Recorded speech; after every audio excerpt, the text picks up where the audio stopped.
So Kyrie Irving to the Lakers would be amazing. I mean, imagine this big three of Anthony Davis just patrolling the paint, dominating down low. You got Kyrie just attacking at all three levels. The pick and roll with those two would just be absolutely insane and lethal. LeBron James doing LeBron James things, being the glue guy, being the guy that holds this all together. After LeBron gets the scoring title, he can easily take a step back. He's going to get 20 plus a game, just him being LeBron James alone, right? Getting to the rim, getting the foul, knocking down the outside shot, setting up guys, attacking and being aggressive as a roll man, running the pick and roll with Kyrie, Anthony Davis. He's going to get his, but he doesn't have to now, if he got a guy like Kyrie, go and get 30 a night, 40 a night for this team to win. He could kind of take the back seat a little bit, especially in his older years, kind of get ready, sort of rest within games to get primed and ready for the playoffs, right? And I mean, you have these three guys, we're probably contenders for the long haul. You got LeBron James and Anthony Davis for at least 2 more seasons after this year with Kyrie Irving. You're in a good position. You'd still have Rui Hachimura, still have Max Christie. The Lakers could still potentially do a trade for Patrick Beverley and Lonnie Walker, maybe go get a piece, maybe go get a shooting guard, maybe somebody like a Josh Richardson or something, and then kind of have your starting 5 locked up at least. I mean, imagine like Kyrie, Josh Richardson, Rui Hachimura, LeBron James, and Anthony Davis. There you go. Now you just need to get 3 or 4 guys in the offseason. Hopefully you could keep a couple guys, like Austin Reeves. Maybe you could find a way to keep him. You'd still have your taxpayer mid-level. You'd still have your biannual, and then you'd still have vet minimum deals. And a team like this, you're going to get some vets and some, just guys that want prove-it deals to come to the Lakers to have an opportunity in the bright lights. It's a great opportunity for the Lakers if they can pull off a Kyrie Irving. But a big concern is this just a leverage play to get the max money from the Brooklyn Nets, right? The Brooklyn Nets and Kyrie entered negotiations, and Brooklyn put a bunch of stipulations in the contract. One of them is just absolutely insane. Okay, one of them was that Kyrie had to basically guarantee a championship in order to get guaranteed money. It's just mind-numbing, right? And the Brooklyn Nets, could they decide to go and offer Kyrie Irving a max contract, give him the 4 years, $200 million? Maybe, but up until this point, they have done everything they can to not do that. And in my opinion, I think that this was their way out. The whole, hey, we tried to negotiate with Kyrie. We tried to sign him to long term. He didn't want to do it. So now this is their way of kind of getting rid of Kyrie without looking like being the bad guy. Because if you really wanted Kyrie, why are you playing games? Why are you running the risk of losing Kevin Durant? Why wouldn't you just go and give him the max money? You're a contending team. You're one of the better teams. Kevin Durant's hurt right now, and you're still winning games. A lot of it because of Kyrie Irving. Like, all you have to do is just give the man his money, and you don't have any of these headaches. But the Brooklyn Nets just continue to want to have these headaches. But maybe Brooklyn would finally come around and say, okay, fine, we'll give you the money. We'll give you the money. But based on reports from Chris Haynes, he says that Kyrie Irving, even if the Brooklyn Nets right this second go to Kyrie and say, okay, fine, we'll give you the 4 years, $200 million, Kyrie Irving is not signing that extension. He wants to be traded. He no longer wants to be part of the Brooklyn Nets. And look, I don't blame him.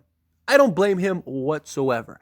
I mean, all that has happened since he's been with the Brooklyn Nets is they have thrown him under the bus every opportunity that they have. They have, crucified him every opportunity that they have. The owner has just done nothing but talk about how much he dislikes Kyrie Irving and how Kyrie Irving is this bad person and this, that, and the other. They keep toying with his money. They keep just jerking him around. Like, at what point does Kyrie Irving just say, okay, I'm done? Right? I even said this in a video yesterday. At what point does Kyrie Irving say, enough is enough? I'm not playing these games. I still will get a max from another team. The Lakers will give me a max. Trade me to the Lakers, right? Now, there are other teams that could potentially make a play for Kyrie Irving. I just don't really see any of them. I think he's going to the Lakers. I think he wants to go to the Lakers. I think the Lakers want him. I think they just need to work out whatever it is, whether it's a 3-team deal or a straight-up deal. The Lakers would probably take on Joe Harris as well, which would clear salary for the Brooklyn Nets, and now they could go get a guy to replace Kyrie Irving. Maybe they could get a couple pieces in the Kyrie Irving trade if it's a 3-team deal. Otherwise, you have some cap space next season to go maybe make a move and keep Kevin Durant around, or maybe you trade KD in the offseason, whatever you want to do. But all the teams that have been mentioned, like Miami, do the Brooklyn Nets really want Kyle Lowry and his $30 million a year contract? Do they really want Duncan Robinson and his, $18 million a year contract? Like, it just makes no sense for them to do that. So I'm not worried about that. Mavericks, like, what are the Mavericks giving up that the Brooklyn Nets would really want that makes sense, that they think, okay, like, this continues to make us a contender, right? And not just that, but does Kyrie want to go to Dallas and play with Luka?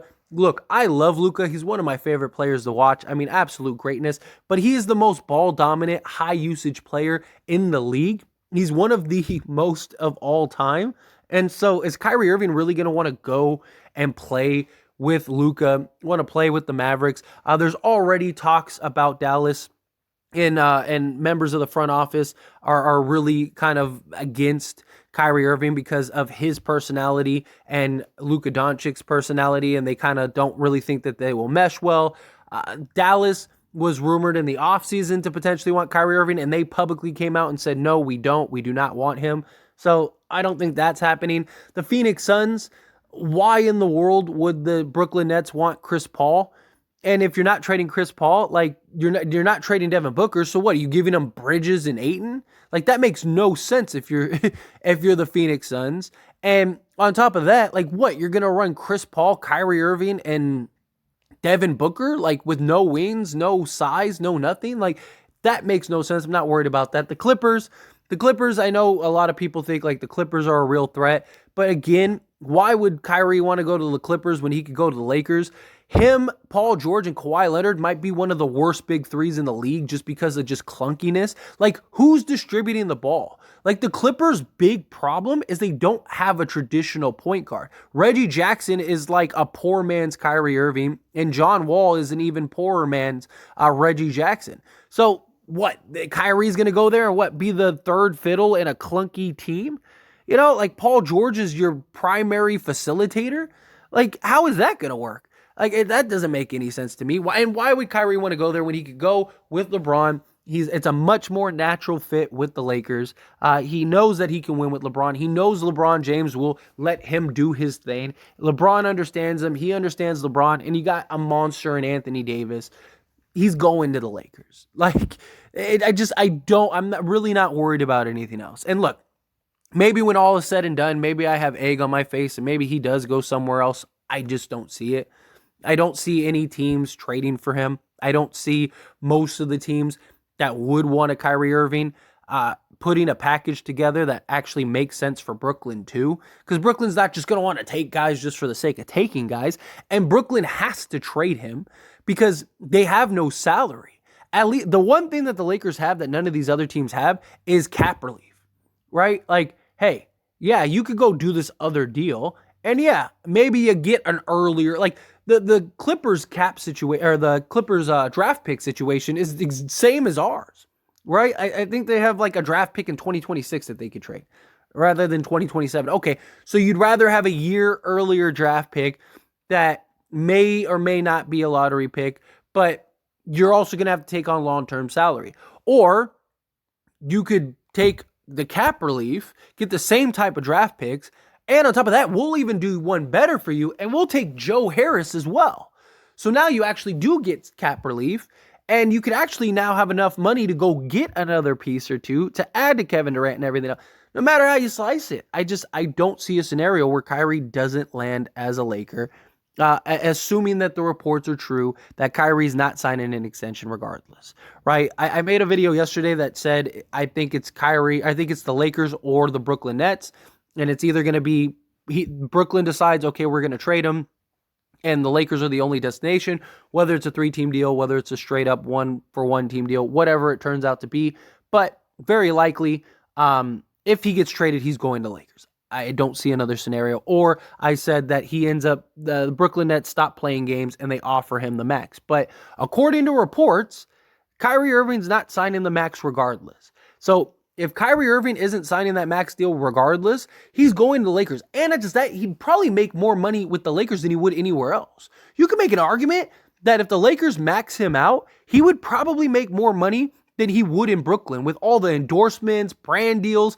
He lost his shoe deal. You don't think some company would be willing to give him some crazy shoe deal? Adidas or something, Reebok or whatever, Puma, something. Like, I guarantee you somebody would give him a shoe deal because he's in LA, in the LA market with LeBron.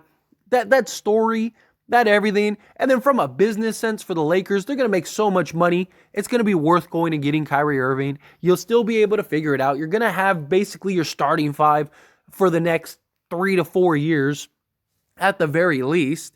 And you're contending for championships every year. You probably win a championship or two, if not several, right? Like, it's not out of the realm of possibility. You could win this year and the next 2 years at least with LeBron. And then if LeBron's still LeBron, you probably could re-sign him for another year. Do you give him another 1+1 and just keep going, right? The cap spike goes up in 2024, 2025. So you might even have money at that point to go do something. And then even when LeBron leaves, you still have Kyrie Irving and Anthony Davis, plus like Rui Hachimura, hopefully Max Christie, Austin Reeves, guys like that. The Lakers would be set. The Lakers would be fine. Lakers would be legit, bona fide contenders year in and year out for the next several seasons. I don't see a scenario where Kyrie Irving is getting traded elsewhere. I mean, Kyrie Irving didn't even give a list of designated teams that he wants to go to, and the only team that immediately was reported as where he wants to go was the Lakers. I don't think that's by accident. I mean, even Kevin Durant, when Kevin Durant, requested his trade, immediately there was a list of like 7 teams that Kevin Durant wanted to go to, but he was like, I prefer the Phoenix Suns. Like, it wasn't like Kyrie Irving was like, oh, I want to go to these 5 teams, but I prefer the Lakers. No, he didn't even give a list. He didn't give anything. And the only thing that came out was, I want to go to Lakers. Because that's where he wants to go. That was the whole talk in the offseason. It's just, I've said this time and time again, where there's smoke, there's fire. The thing is that the fires already keeps getting lit, and it's just getting bigger and bigger and bigger. And it's like, at what point do you see the house on fire and go, oh no, it's time to leave. It's time. Like, this is happening, right? Like, I just think there's too much writing on the wall for Kyrie not to be a Laker. That's just my thoughts. I personally I think Kyrie's a Laker by the end of the trade deadline. But anyway, as always, this is a discussion, so I pass the question on you. Let me know your thoughts and opinions down in the comments below. Do you agree? Do you disagree? Do you think Kyrie comes? Do you think he doesn't? However you feel, whatever your thoughts are, love to hear it. Let me know down in the comments below.